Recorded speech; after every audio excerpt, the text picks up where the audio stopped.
Dan kami alhamdulillah nih kita tegaskan sekali lagi, akhirnya 3R masih ketemu di Polda. Kita masih pelapornya masih di Jakarta. Masih di Jakarta. Bukan ke Oslo. Jadi sekali ada yang di Solo. Hah? Ada yang Solo laporin kemarin. Katanya isunya ada lagi katanya. Aduh, siapa ya? Makanya itu Masih ikut Bang Roy. makanya saya buat podcastnya Pak Rizal kemarin yang sendirian membahas soal R yang satu lagi yang baru ke Oslo itu RS juga. RS juga makanya ada RHS itu benar banget. Jadi memang nggak mungkin hanya dengan tanpa ada penelitian, tanpa memegang kemudian melakukan penelitian lagi, Tiba-tiba jadi asli. tiba-tiba jadi asli itu. Asli gimana itu? Promosi gimana? Sihir.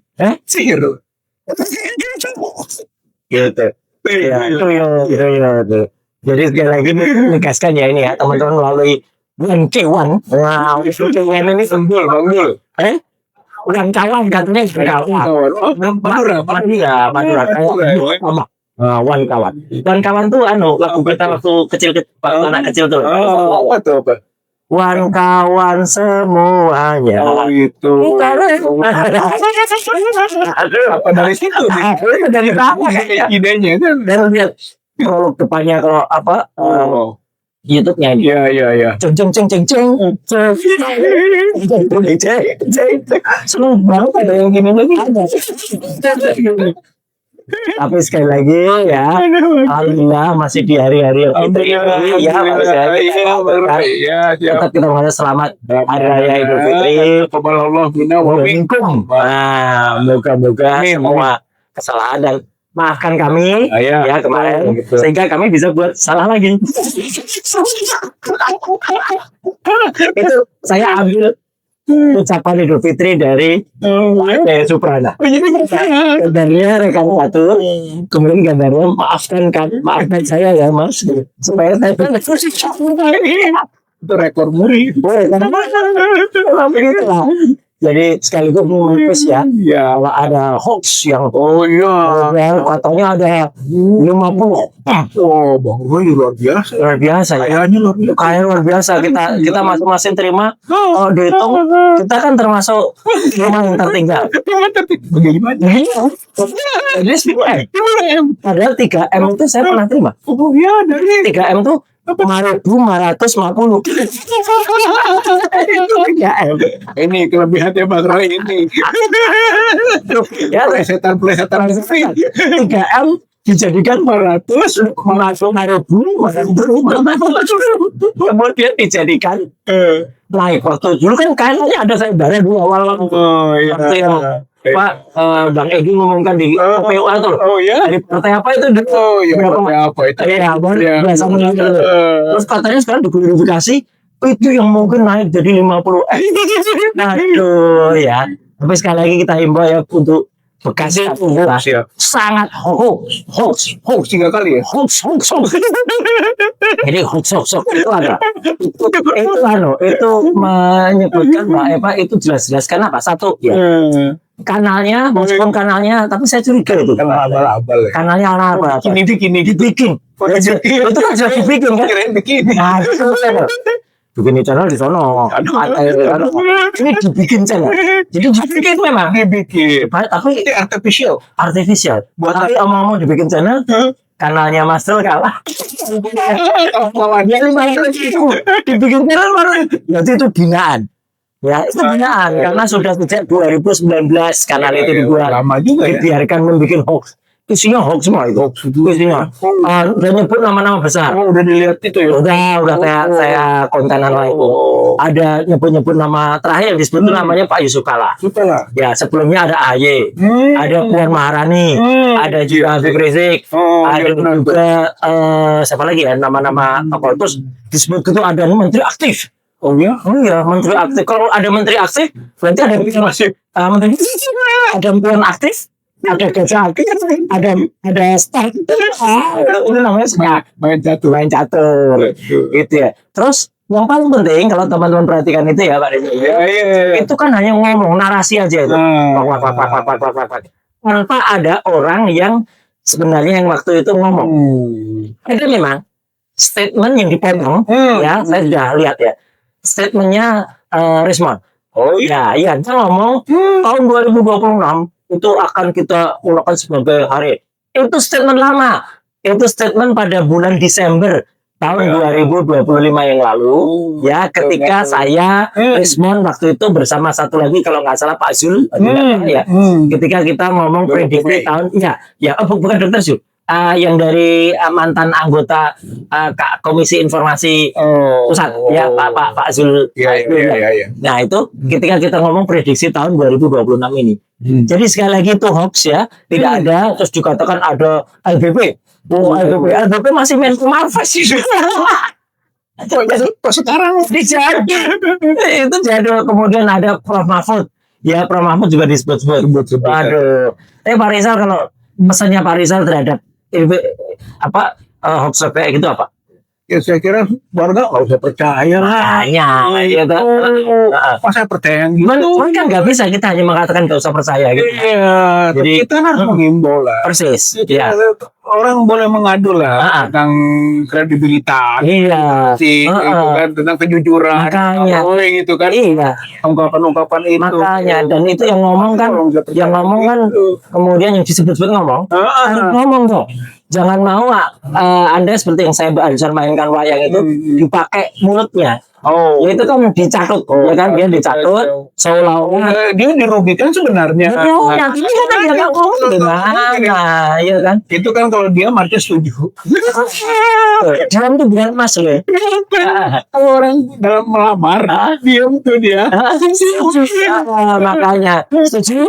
Mau menghargai nggak benar. Iya. Sikan diri tuh. Makanya ini sudah melamar berarti beliau ini sudah berpengalaman menjadi tukang yang menguntungkan. Tapi sekali lagi ini ya, biar singkat aja. Yang jelas tuh hoax ya dari dibikin channel itu. Hoax. Jadi kalau hoax itu kayak suara ini. Ada aja. Ini suaranya hoax. Weh bener juga. Suka be. Iya kan? Anjing semua. Kan suaranya makanya kita ini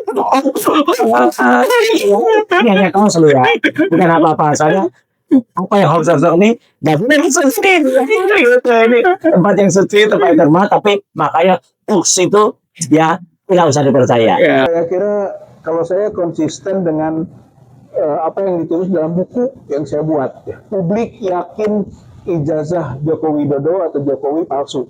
Itu saya kira penegasan atau pernyataan dari Rismon Sianipar yang menyatakan setelah dia meneliti bahwa ijazah Joko Widodo itu asli, saya kira tidak berpengaruh kepada publik. Sebab publik sudah punya keyakinan bahwa ijazah Joko Widodo itu palsu. Nah, kenapa? Ada indikatornya, ada indikasinya. Indikasi yang ke-1 ya. Dari beberapa indikasi yang bisa saya gambarkan tentang penilaian publik itu soal foto. Ini yang paling gampang. Foto itu betul foto Jokowi bukan yang ada di ijazah. Ini belum terjawab ini. Bahkan berdasarkan penelitian-penelitian yang dilakukan oleh Roy Suryo, juga oleh Rismon sendiri gitu kan yang meresponnya, itu bahwa itu bukan Jokowi. Itu bisa Dumatno, bisa Hari Mulyono, dan tingkat tertinggi persentasenya Dumatno. Yang kedua baru Hari Mulyono, yang ketiga baru Jokowi. Jadi orang masyarakat publik masih meragukan itu foto siapa yang ada di ijazah, bukan foto Jokowi. Ini satu indikasi ya. Sebelum itu dijelaskan dan tidak ada yang menjelaskan detail dan bisa memastikan itu foto Jokowi, maka publik masih ragu dan masih meyakini itu palsu. Satu itu. Dua, saya kira belum juga dibuktikan tentang keaslian ijazah. Kemarin waktu pertama pengaduan di Barreskrim itu baru disebut identik dengan 3 ijazah temannya. Tapi ketika ditanya dan dikembangkan ijazah siapa itu Itu pihak Barreskrim tidak bisa menjawab itu. Berarti kok misterius 3 ijazah itu? Jangan-jangan ijazah itu juga bagian dari dokumen yang dipalsukan. Sehingga palsu dengan palsu identik. Lalu bagaimana? Gitu kan? Dengan perbandingan yang lain. Ini yang ketiga, itu komparasi bahwa baik Roy Suryo maupun Dr. Rismond, dokter ya, mudah-mudahan benar walaupun diragukan, gitu kan. Itu ternyata bahwa ada 3 nama perbandingan teman.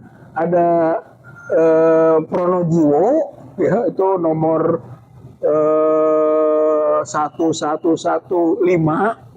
2 ada Hari Mulyono 1116, dan ada Sri Murtiningsih 1117. Kalau Jokowi 1120 itu Jokowi. Ini dibandingkan kesimpulannya sampai begitu yakin pada saat itu beda. Antara ijazah yang 3 ini dibandingkan ijazah yang Jokowi yang diuji secara digital, itu kan forensiknya, dibandingkan dengan disebut ijazah asli yang dikemukakan, itu ternyata beda. Kalau begitu, gitu kan, komparasi ini gimana? Sebelum komparasi ini bisa dibuktikan, ya publik masih ragu dan masih meyakini itu palsu, gitu ya, ijazah Jokowi. Yang keempat adalah bahwa ijazah itu kan disita di Polda. Kalau dalam hukum, barang sitaan itu adalah barang produk kejahatan. Waktu di Barreskrim awal itu tidak disita, itu dikembalikan, gitu kan? Tapi yang di Polda disita. Kok disita? Barang sitaan itu barang hasil kejahatan itu, gitu. Sehingga ketika masih terus disita, berarti publik yakin bahwa ijazah itu palsu, gitu ya. Itu yang keempat. Yang kelima indikasinya ini menyangkut kok ditawar-tawarkan RJ kepada siapapun, itu pihak-pihak, ya, terutama yang dilaporkan gitu oleh Jokowi. RJ, restoratif justice, ayo restoratif justice. Kok ditawar-tawarkan? Kalau itu barang asli, buat apa nawar-nawarkan RJ? Proses saja secara hukum atas kesalahan atau penuduhannya itu. Jadi dengan adanya RJ, gitu kan, maka itu tanda bahwa itu barang itu palsu. Maka ya publik yakin sebenarnya barang itu masih palsu, gitu kan. Nah, oleh karena itu pernyataan Rismond itu asli, nggak akan ditanggapi itu, gitu kan. Masyarakat malah yang akhirnya dituduh atau dipojokkan kan Rismond, gitu. Yang akhirnya disebut pelintar-pelintut lah, kemarin paling galak, sekarang paling lunak dan sebagainya, penilaian itu. Jadi itu yang kelima. Yang keenam itu soal pasar pramuka yang terakhir. Itu pasar pramuka ini disebut pabrik ijazah palsu. Dan kaitannya dengan ijazah Joko Widodo juga. Kan ada Bitor Suryadi, ada Sri Rajasa, kolonel, ya, orang BIN dulunya. Kemudian ada juga Rustam Effendi. Itu semua menyebut nama-nama yang dikaitkan dan dihubungkan dengan pasar pramuka. Nama-nama, lebih dari 10 nama disebut. Tapi ternyata kok tidak diperiksa juga satupun. Ada nama Paiman, ada Widodo, ada Prasetyo Edi Marsudi, ada Andi Wijayanto, ada Eko Sulistyo, gitu. Ada Kana, Ibu Kana, ada Supeno, gitu kan. Ada David, ada Indra, ada Syarif, ya. Ada Yulianto, ada Juri Andrianto, nama-nama itu disebut. Dan Pratikno juga. Itu. Jadi nama-nama itu sudah disebut-sebut. Kenapa pihak kepolisian tidak pernah memeriksa nama-nama itu yang dikaitkan dengan pasar pramuka? Padahal itu penting loh, gitu. Jadi dengan tidak diperiksanya, tidak disinggung-singgungnya pasal pramuka, berarti ada sesuatu di sana. Maka keraguan publik tentang keaslian ijazah Joko Widodo masih kuat. Maka kesimpulannya, apa yang dinyatakan oleh Rismon Sianipar itu asli. Nggak ada pengaruhnya. Publik masih yakin itu palsu. Gitu. Dan sampai sekarang tidak pernah baik Jokowi maupun polisi telah membuktikan itu asli. Gitu. Oleh karena itu, tadi bagaimana respon publik? Saya masih yakin respon publik masih mendalami dan meyakini bahwa ijazah Joko Widodo, khususnya ijazah UGM-nya itu palsu, gitu. Tidak terpengaruh oleh pernyataan Rismon bahwa itu asli. Saya kira ini mengenai itu, Bang Dul, mengenai respon publik tentang status ijazah Joko Widodo yang sampai sekarang masih disimpulkan ijazah Joko Widodo palsu. Ya memang ini kejutan ya. Jadi kalau saya menulis di tengah perang rudal itu kan Iran dan Amerika Israel, tiba-tiba ada rudal yang meledak di sini.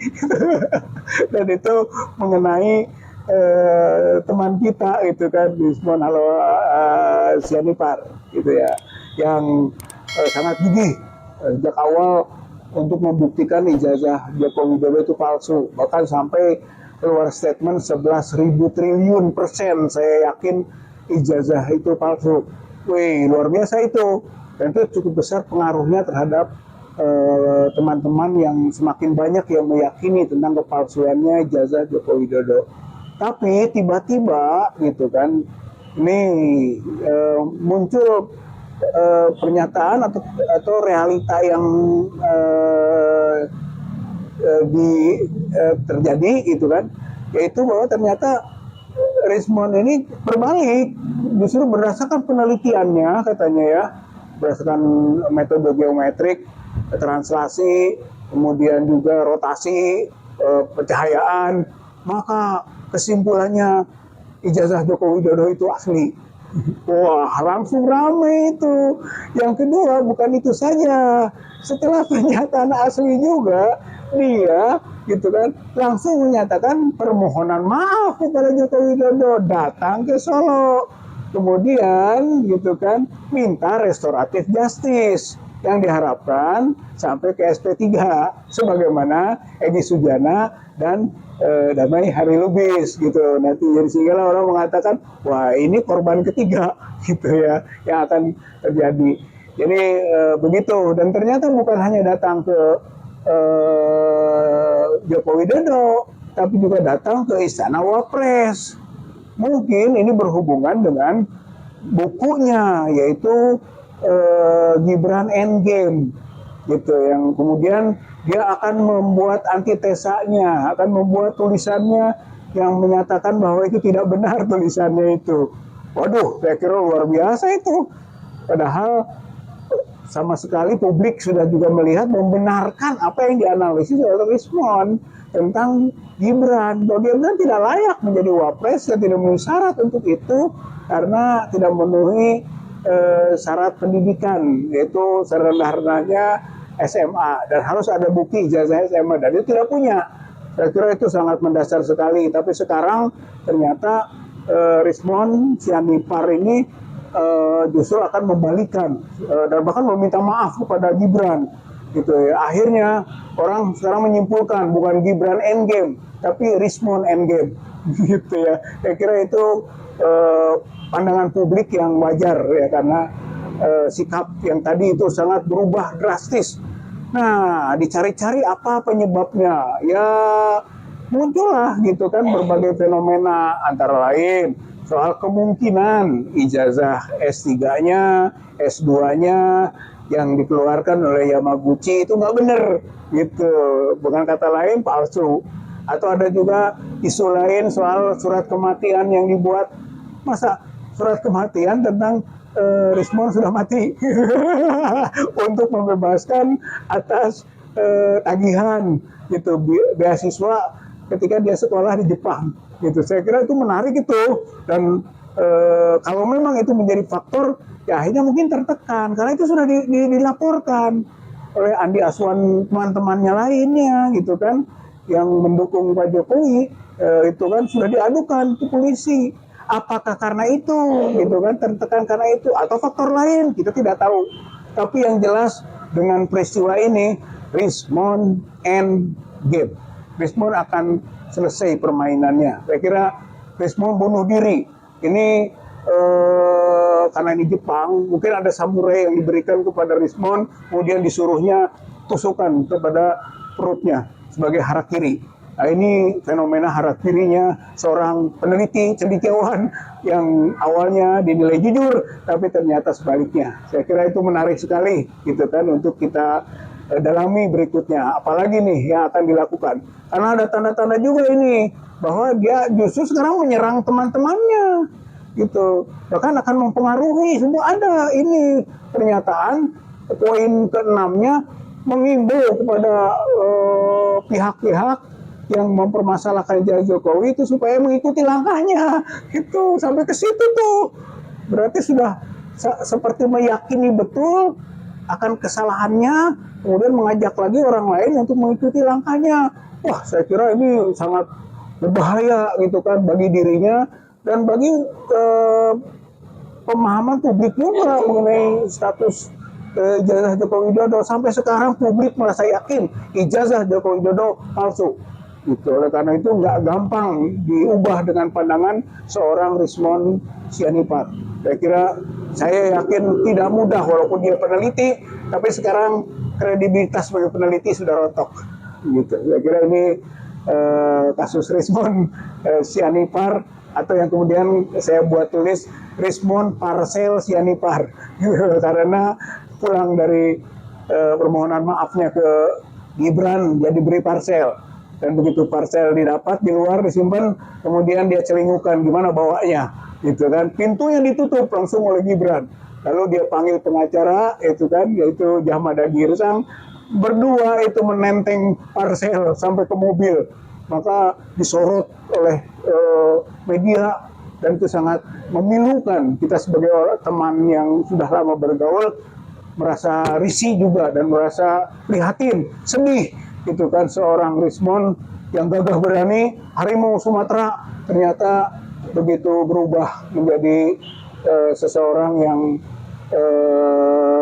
tunduk ya kepada seorang anak kecil yang dia masalahkan ijazahnya. Saya kira begitu kondisi Rismond, dan kita akan lihat perkembangan berikutnya. Apakah betul dia berani berada di balik kepentingan Jokowi selanjutnya, yang kemudian orang menyebutnya jadi termul, mungkin jadi raja termul gitu ya, atau tidak. Ini kita akan melihat berikutnya. Begitu. Lama kan Rizal kenal dengan Rismond ya, menjadi ada nggak kepikiran Rizal bahwa memang ada muslim, ada nggak? Saya tidak melihat begitu dari awal juga begitu.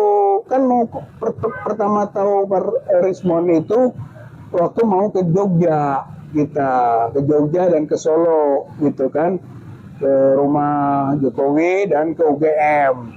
Nah saat itu TPUA sudah mendengar nih ada masukan bagus ini, itu dari seorang yang baru muncul namanya Rismond gitu. Wah sudah kalau begitu kita harus ajak Rismond gitu.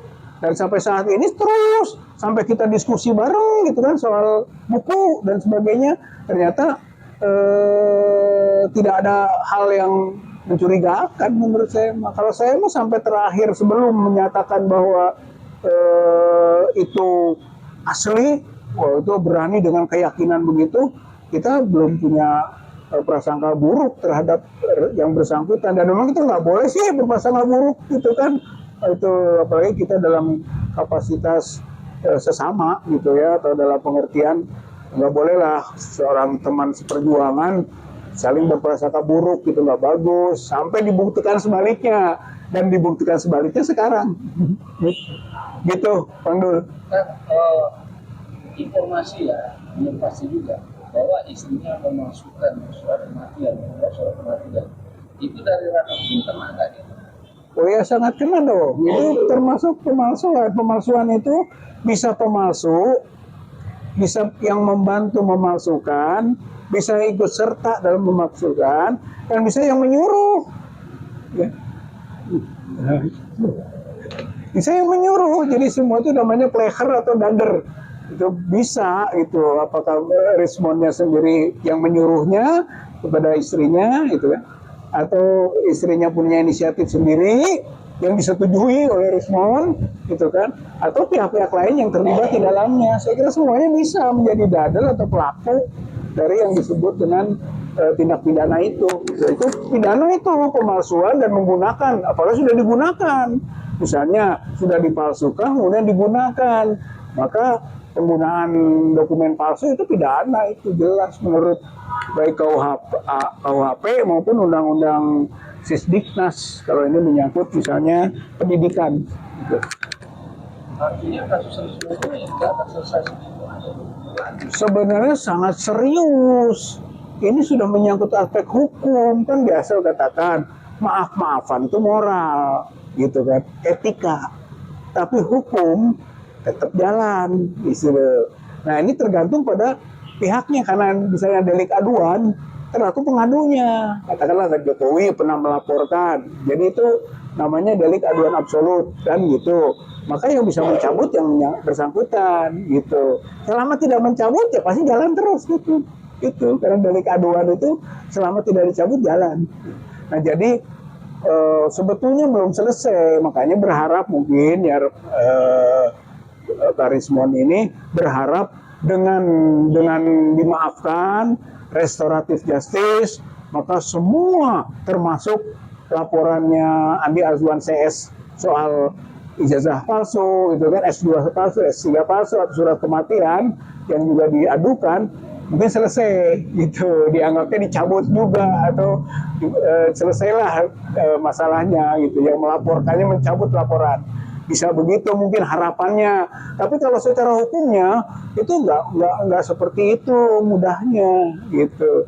Antara pemaafan gitu kan, pemaafan tidak menghapuskan kejahatan gitu. Itu maksudnya, makanya benar juga kalau Pak Jokowi pernah sampaikan hukum jalan terus, soal maaf-maafan kan pribadi gitu ya, walaupun ternyata prakteknya nggak gitu juga. Memang itu target kan, dengan meminta maaf selesai semua gitu ya, sebut restoratif justice atau SP3.